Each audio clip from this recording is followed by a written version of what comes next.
Thanks so much for joining today. Excited to have this conversation. Would love if you'd kick it off and give us a little introduction.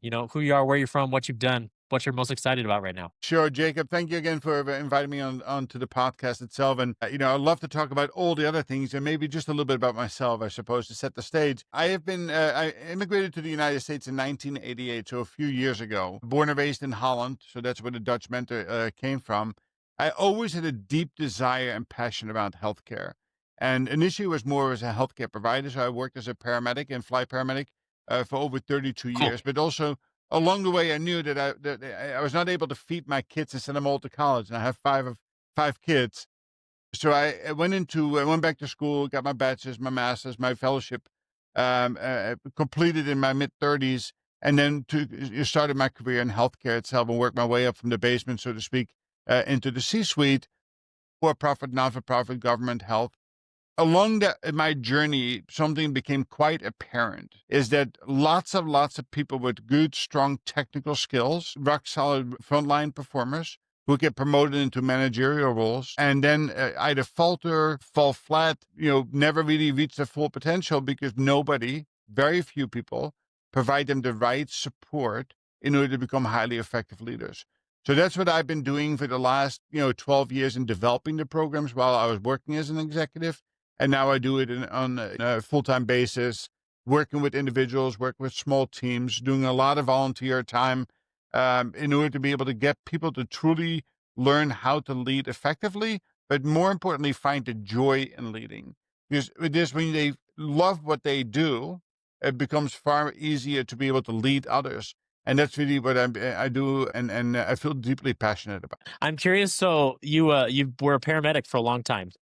How has that informed your thoughts on leadership now? And I asked that my dad was a paramedic, fought forest fires for years, and then also went into kind of leadership development, was an executive at a healthcare company. And often his examples and stories are informed by his earlier years of, the higher stress, high stakes situations that you don't encounter in an office.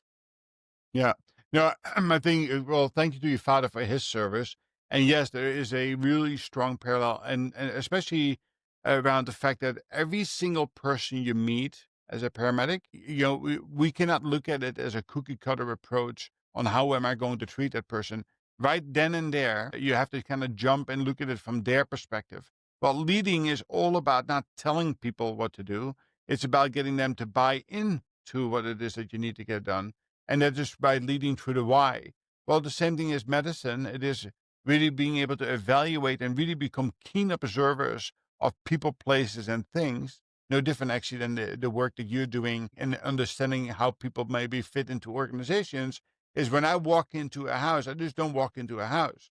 I observe everything from is the lawn mowed, are things organized, what does the kitchen look like, and from the smells, the sounds, and then the interaction, can formulate very quickly an opinion about the people, places, and things. So I can then shape my response, not my reaction, but my response to the individual in front of me to get the most out of them. How can they respond to how I listen to them, how I treat them, how I reward and recognize them, how I medicate them for in medicine. So those things are very, very, very strong parallels between the two of them that allowed me to become a much better, leader, but also today as a coach and mentor. And not to forget, by the way, as a paramedic, as a flight medic, yes, you do medicine first, but you're a psychologist, psychiatrist, life coach, Yeah. counselor, and that's what I do today, right? Every conversation that I have is very unique, and you need to bring to the table what is important to the person sitting in front of you, not what is important to me. Yeah, it is interesting. Another perspective that I've always brought when I worked in healthcare, I helped to build out a couple of companies that were around type 2 diabetes. And anytime something would get really stressful or somebody be like, we have to get this done now, it's like, well, it's not life and death. And sometimes when you're working on things, it was like, well, actually, for some people it is, like and that Well, the the sense of urgency needs to be there, right? The Kata yeah, model is that you need to have that burning platform. The difference is this, and that's what I teach: E plus O over E plus R equals O, right? Events are going to happen. It's how we Yeah. respond to them that we're going to have more positive impact on the outcome. The problem is that by nature, we want to react to things. So right then and there, we have to think about it. We are locked in lower brain, fight for flight. Everything is an emergency. Everything is, often the outcome in that sense is not going to be what you desire or what the potential can be. So what we want to do is get people out of the lower brain thinking, back into the upper brain thinking, where they can actually process information and make the right choices that are at hand. Now, yes, as a medic, sometimes I have nanoseconds to do that. Sometimes in the world of business, there are seconds to do this, but we still need to stay upper brain. And the more we become aware on our reactions, that we can lock that and say, okay, listen, I need to take a step back, take a deep breath, get back into the process thinking, and then have a proper response to that event, whatever it may be. I can imagine how you help a leader develop that, right? But recognizing, you know, when something happens, breaking apart that equation and being able to say, okay, the E plus the R, like, great. What was the event? What was your natural response? Like, stop for a second, and then you get to decide what the outcome is going to be. How do you help that trickle down onto a team? Well, so it is all about awareness, right? It's often that is difficult to do right? You can mitigate by talking about these things. You can mitigate this by proper leadership development, but sadly, 95% of the frontline leaders never get this training, right? So they're not exposed to it. What you can do is post.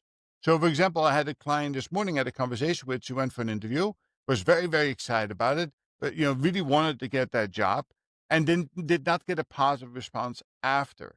And in between hearing back, she got all anxious. So the thing is that people don't understand or don't feel that level of anxiety until you pull back at the curtain and say, okay, listen, that's why I come in as an accountability partner, so to speak. I can speak truth to power while most people around you are not willing to do that and say, hey, why are you presenting as an anxious mess? Where does that anxiety come from? So that's the same thing you do on an individual level. You need to be able to do it on the team level. The difference is that most people don't have the skills, knowledge, and abilities to do this. We tend to be people pleasers. We tend not to shy away from confrontation. Well, me coming to a team and say, listen, you guys did not do well yesterday. It's not critical feedback onto the negative, but it really should be rephrased as an opportunity for improvement for the future. So, and that's how you kind of go from an individual to a team, but you need to be able to first establish that non-negotiable, and that's trust, right? And that is the key to success. So another equation, high performance equals the function of trust multiplied by engagement. If there is no trust, but there's engagement, you cannot perform, right? Things fall apart. If you have trust, but no engagement, you can't perform. But if you have trust and you engage them in a meaningful way, you can, the sky is the limit, so to speak. And that is really kind of like, now your next question is, well, how do you build trust and engagement? Am I right? Yeah, yeah. Answer that. So trust comes by really deeply understanding the individuals that work for you. So we need to stop treating our people that we lead as cookie cutter approach, that everybody is the same. So, one of the of the four responsibilities of leaders is to love the people that you lead, and that's where trust comes from. So, loving means not, I need to romance you, but loving means I need to get and genuinely get to know you on a deeper level, understanding what your intrinsic values are, what are your key drivers, and then be able to feed those drivers. But do this consistently. If I go by and just say hi to you once a month, that's not enough, right? So you need to make it a priority as a leader to get to know the people that you lead and be able to feed that. So recognizing, rewarding, appreciating, developing, not the way I want it, but the way you want to receive it, right? Understanding you, if you're an introvert or an extrovert, do you want to be developed or you just want to be heard? Do you want to feel reassured or do you want to be challenged? Once you establish those types of relationships into partnerships, that's where trust comes from. Now, once you know that, now that you understand the person and you appreciate and recognize, reward, and develop them, now the key is engagement. And the engagement is to actually, if they say, challenge me, grow me, develop me, do something with it. And we often fall short there too. So I'm curious how you work with a lot of different groups. How do you usually start working with them? Is it that somebody else is aware that, hey, one of my leaders in my organization or team are lacking in this ability? Or is it somebody that is self aware enough to say, hey, something's not going well, come help me? In this business, likely it is there's a personal connection between the person, the mentor, and the person who is seeing some troubles on the horizon or has the foresight saying, listen, I can't do it all alone. That connection leads to either a one-to-one engagement that can lead then to a team engagement. The likelihood of me reaching out to anybody who doesn't know me to get any kind of connection made for me to do what I do is unlikely, right? Why? Because they don't trust me. They don't know me, Yeah, so you need there's the no trust. trust. Yeah. Exactly right. So the only way to really do this is by building meaningful relationship and partnerships with people who are now. Does it need to be on the executive level? No, it's helpful. But at director level, folks who are relatively new, right? They're 3 to 5 years into their journey of leading. They now have 2 or 3, 4, 5 direct reports who are leaders, also, right? Managers. They're the ones who are struggling. It's often the middle manager, the emerging leader that is struggling the most.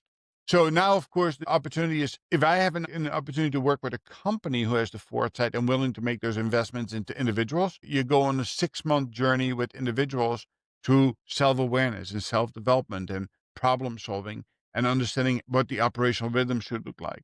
If you work with a team, it is more of what we call the cadence of accountability. Understanding as a team, do I have the right people, right roles? Unified vision, metrics, etc. So it's a different approach with different ways. But again, it comes back to trust, right? You need to have a trust relationship in order to get introduced to individuals or to team. Yeah. So you talked about how often people will get promoted to be a manager or a leader, and well, a manager, you can be a leader without being promoted, and they don't know what to do. Right, there's this joke, I think it was from a Dilbert comic, right? The Peter principle, that people are promoted to the level of their incompetence, which I have sadly experienced, both me personally and having managers who are like that. I imagine that you try to help prevent this in organizations that you work with. How do you help those who are not yet in a position to manage be prepared for that? Both from a, So let's say I'm a director and I'm gonna need to promote a new manager, in a little bit. How do I identify, people and help them develop? And then also, if I'm somebody who would like to move in that direction as in my personal career, what things should I be doing? yeah, so great question, right? So first, a scary statistic: 95% of executive leaders know and understand that development of people is the critical key to their success. The sad thing is only 5% of those actually take meaningful action against that, right? So there's a big gap.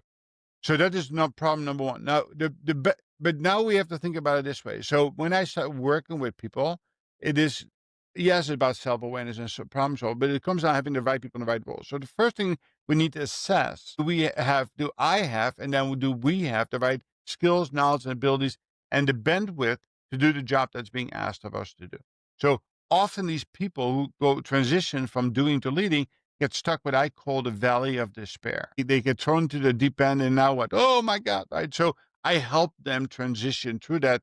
And understanding as a leader, you can't be doing what you were doing. You need to learn how to delegate, you learn how to build trust, how to do all these things more. But it comes down to this, right? We need to learn to evaluate our team. And I use a box nine or talent nine, box nine talent review process by helping you identify what type of players do I have on my team today? So just like Jim Collins says in his book From Good to Great, he said, listen, we're better off not hiring than hiring the wrong person.